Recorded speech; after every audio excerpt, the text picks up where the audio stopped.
Hey guys, welcome back to my channel where I break down everything you need to pass the PMP exam. And in this video, I'm going to be utilizing Chat GPT to help generate some situational based questions.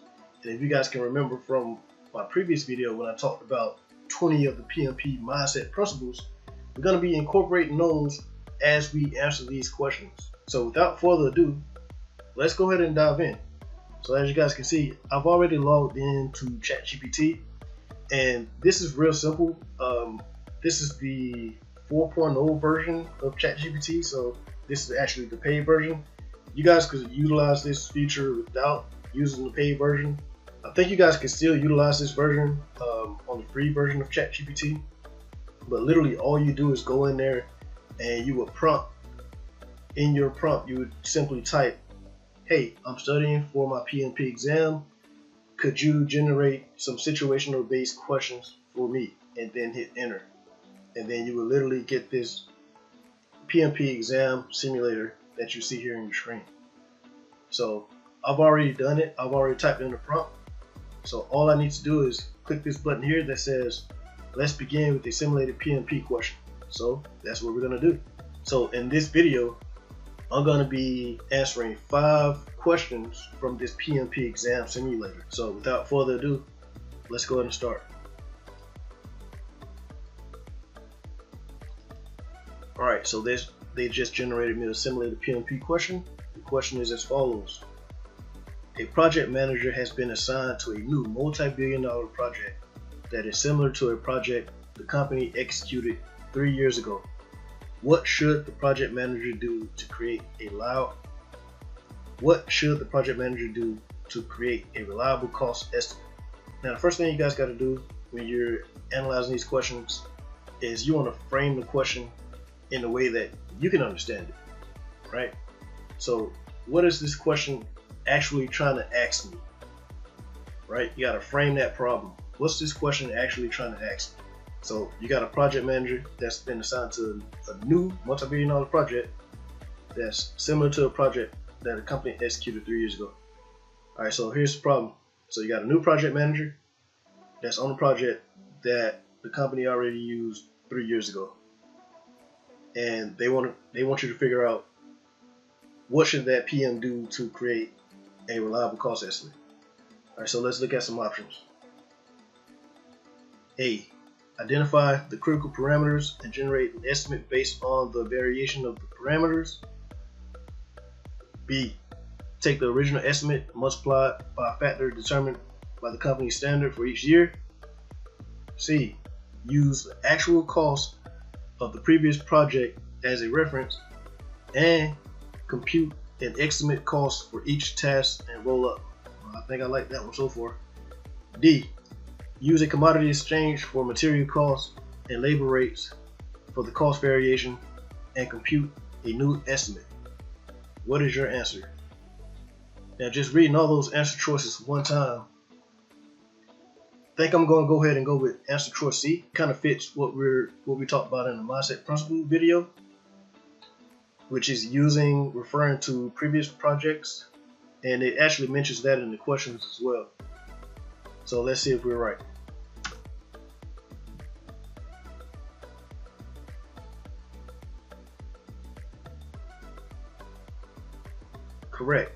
Correct answer is C. Use actual costs of the previous project as a reference and compute an estimate cost for each task and roll up. And here's the rationale. Using the actual cost of a previous similar project as a reference is a reliable method for estimating costs in a comparable new project.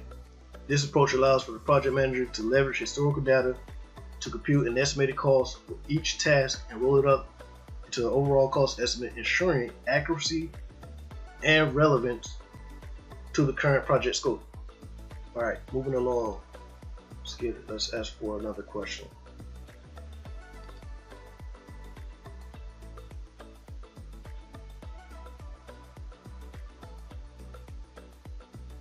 Analyzing. Okay. Let's go. All right. Here's your next PMP question. During sprint planning, an agile team and product owner identified that the team should be able to finish 5 user stories. However, during the sprint, the team worked on more than 5 stories, but did not complete any stories at all. What should the project manager do? Here are the answer choices. A. Clarify priorities with the team. B. Create smaller stories in the future. C. Review the definition of done. Or D. Update product release plan. Alright, so like I said, the first thing we do is gotta frame the question in a way that we can understand it. Like, what is this question actually asking us to do? Alright, so let's look at the question again. So it says that the team should be able to finish 5 user stories. So it said they should finish 5 user stories. And they worked on more than 5 stories, but ended up not completing any story at all. So would you want them to clarify priorities with the team? Maybe. Create smaller stories in the future? Probably not. Review the definition of done? Probably not. Update the product release plan? Probably not. So I want to say the correct answer. I'm leaning towards A. Let's see what happens.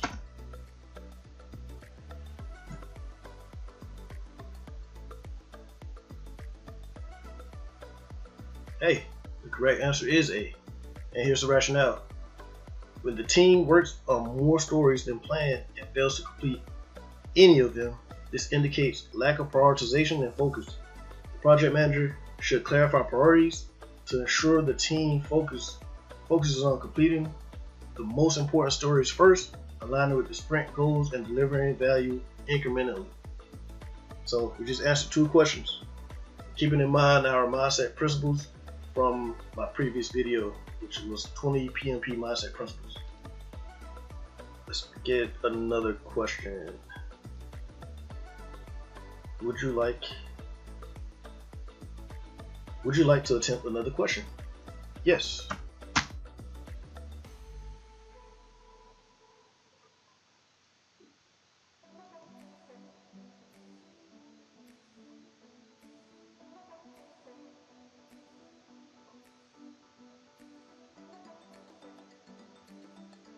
Alright, question.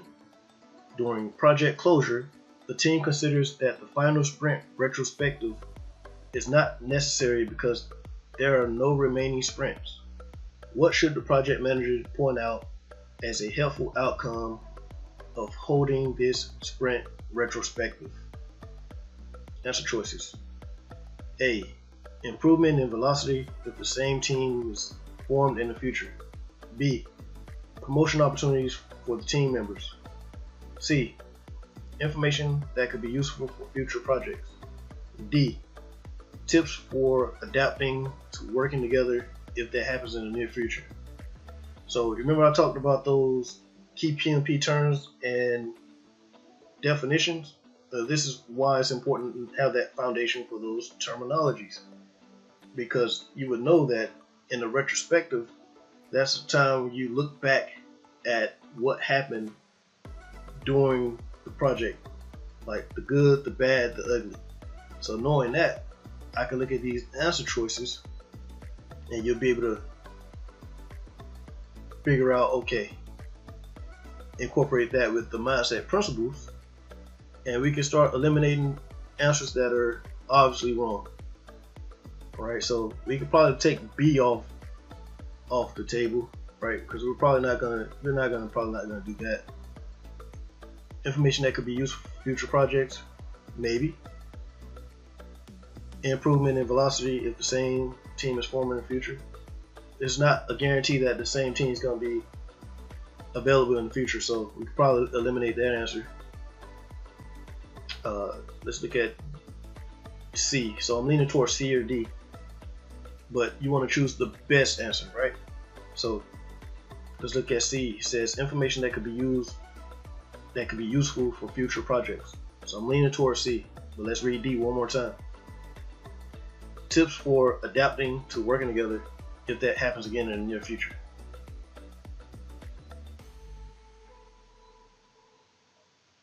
But let's back up, because I think we gotta frame this. We gotta frame the problem one more time. Okay. So during project closure, the team considers a final retrospective. It's not necessary because there are no remaining sprints. Let's start there. So the team says it's not necessary. But what should the manager point out to be helpful? So I'm leaning towards C. Let's type C in and see what happens.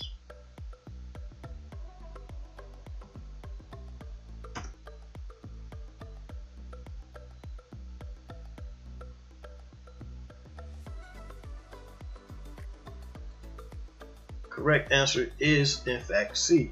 Information that could be useful for future projects. And here's the rationale. The final sprint retrospective is valuable even during project closure, as it allows the team to reflect on their experiences and document lessons learned. These insights can be leveraged to improve processes and performance in future projects, making it an essential activity for continuous improvement and knowledge sharing. Now, how many questions was that? This was 3. Let's do 2 more.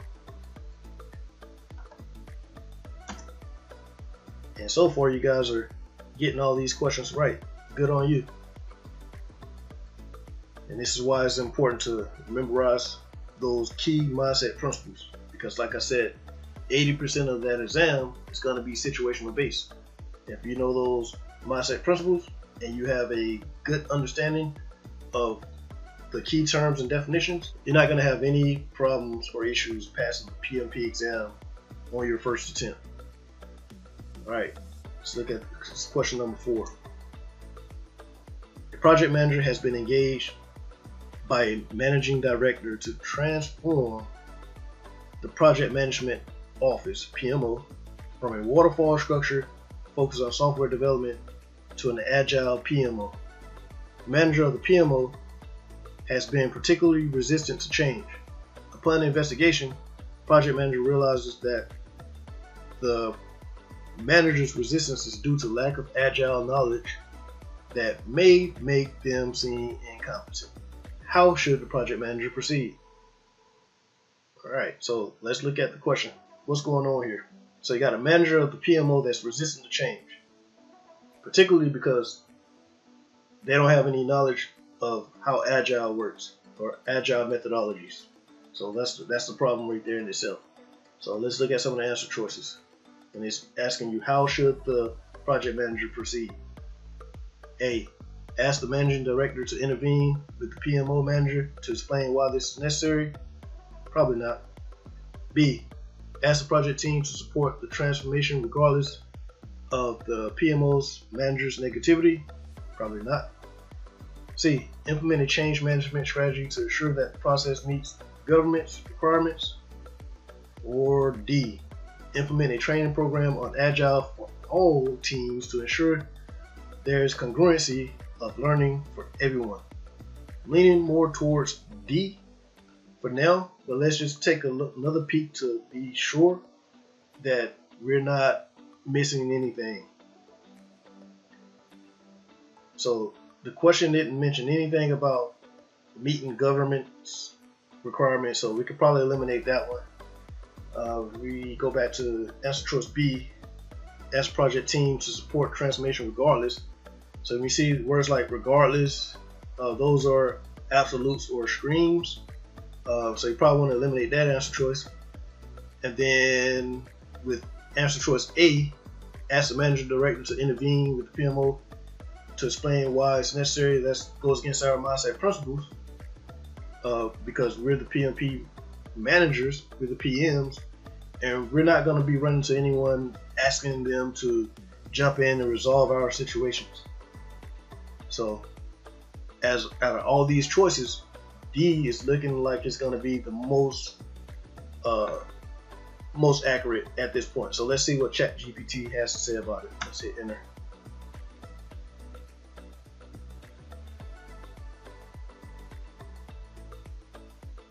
And correct answer is in fact D.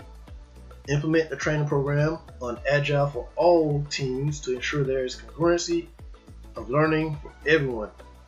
Providing training on agile methodologies help address the root cause of the PMO manager's resistance, lack of knowledge, and then this approach fosters a supportive environment for learning and ensures that all team members, including the PMO manager, have a consistent understanding of agile practices. It also builds competency, reduces resistance, and aligns the teams with the transformational goals. So that's 4 questions that we've gotten in a row, just by understanding those mindset principles and those key terms and definitions. If you're enjoying this video and this content so far, hit the like and subscribe button so you don't miss any of the videos in regards to PMP exam prep. Alright, so let's get one more question. So let's say yes. One more question.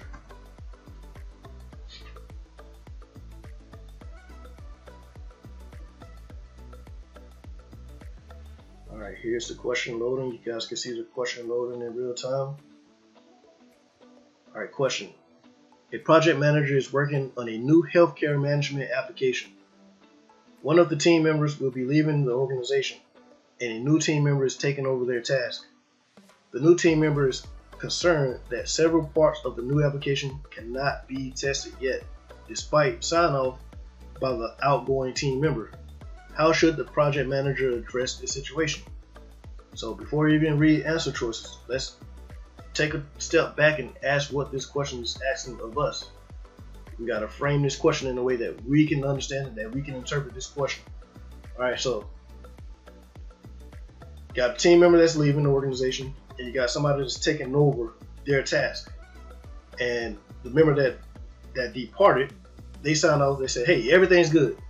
But the new team member is concerned about several parts of the application.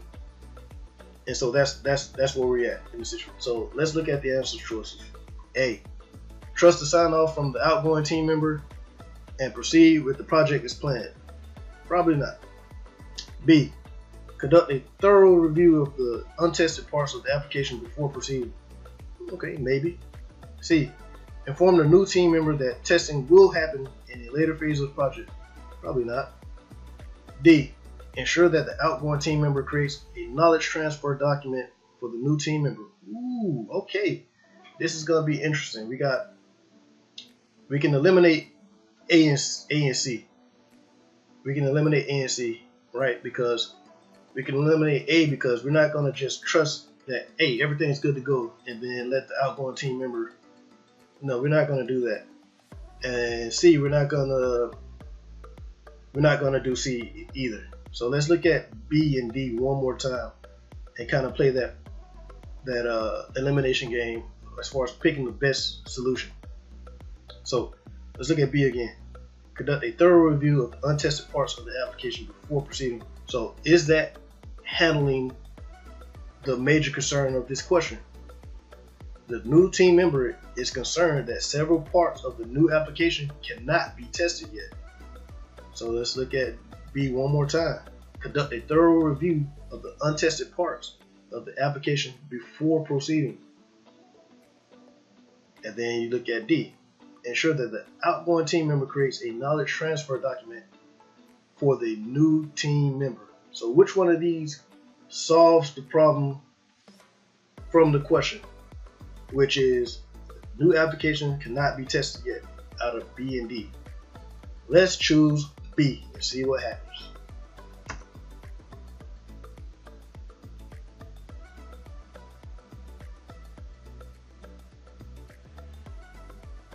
Alright, correct answer is in fact B. Conduct a thorough review of the untested parts of the application before proceeding. And here's the rationale. The new team member's concerns highlight potential risks in the untested parts of the application. Conduct a thorough review ensures that any issues or gaps are identified and addressed before moving forward, safeguarding the project's quality and minimizing risk. Trusting prior sign-offs without validation could lead to undetected issues later. And guys, that pretty much wraps it up. That was 5 questions generated by Chat GPT that are all situational based, which I said before is 80% of the exam. So guys, you can literally if you understand those mindset principles, and if you have that basic understanding of the key terms and definitions, guys, you're not going to have any problems whatsoever passing this PMP exam on your first attempt. Alright, so if you got any value whatsoever from this video, don't be shy. Hit the like button, hit the subscribe button, drop a comment in the comment section if you're unsure about any of the terms or concepts or mindset principles that I've discussed, and I'll be sure to answer those. Until next time, peace.